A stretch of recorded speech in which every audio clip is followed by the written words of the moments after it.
Thank you so much, Mr. Speaker. And I'm not going to be repetitive. I think Rep. Waldron offered some really powerful statistics and excellent commentary on just why members should consider voting no on this bill. And I just want to add my perspective to it as well. And in fact, we had a situation in my district in downtown Orlando with a adolescent black bear that came into our downtown corridor. Folks might not know this, but with our wildlife corridors and also just human development and activity, we do see black bears that come from North Florida and they make their way down and they end up in the downtown Orlando area or College Park and surrounding neighborhoods. So though we're an urban area, we definitely have had experience meeting with black bears and trying to figure out, how do we ensure everyone's safety, the human safety and the bear safety. And so, of course, in this situation, we contacted FWC, and I want to give a huge shout out to FWC because they are fantastic in navigating these situations. We ended up naming the bear Blaze because he had this beautiful crest on him. And it was challenging to ensure that we could safely relocate this bear because we've actually had experience in the past where the bears have been hit by cars. We have to remind ourselves that the reason why bears end up in our neighborhoods is because of human development. We are making it much more difficult to live in harmony with wildlife. And so we're going to have these type of interactions in our neighborhoods. And so we ended up working with FWC to set up a trap.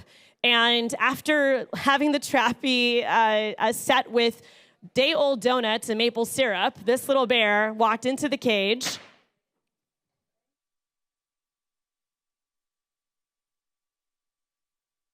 Representative Eskamani, please continue. Thank you, Mr. Speaker. In honor of Blaze the bear.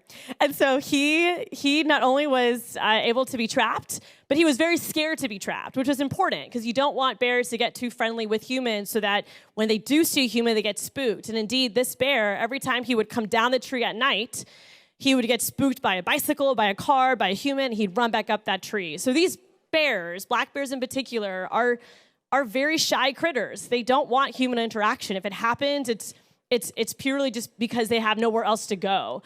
And I understand, especially in our more rural communities, that this is a real concern. I heard the concerns from farmers. I heard the concern from folks who live by the Ocala forest and so forth. I would have appreciated if the bill was more narrow by geography, because I do think we have different tools and different resources in different parts of the state to manage when it comes to black bear interaction. But at the end of the day, being responsible and being educated on bear etiquette is essential in ensuring that you reduce that human interaction.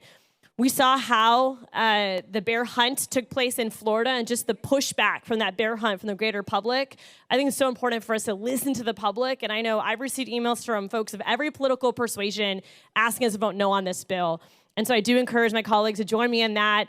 Think about just the harmony of Florida living alongside our furry friends. And let's prioritize conservation, let's prioritize prevention, let's prioritize trusting experts like FWC to respond. Don't take things in our own hands. Thank you, Mr. Speaker.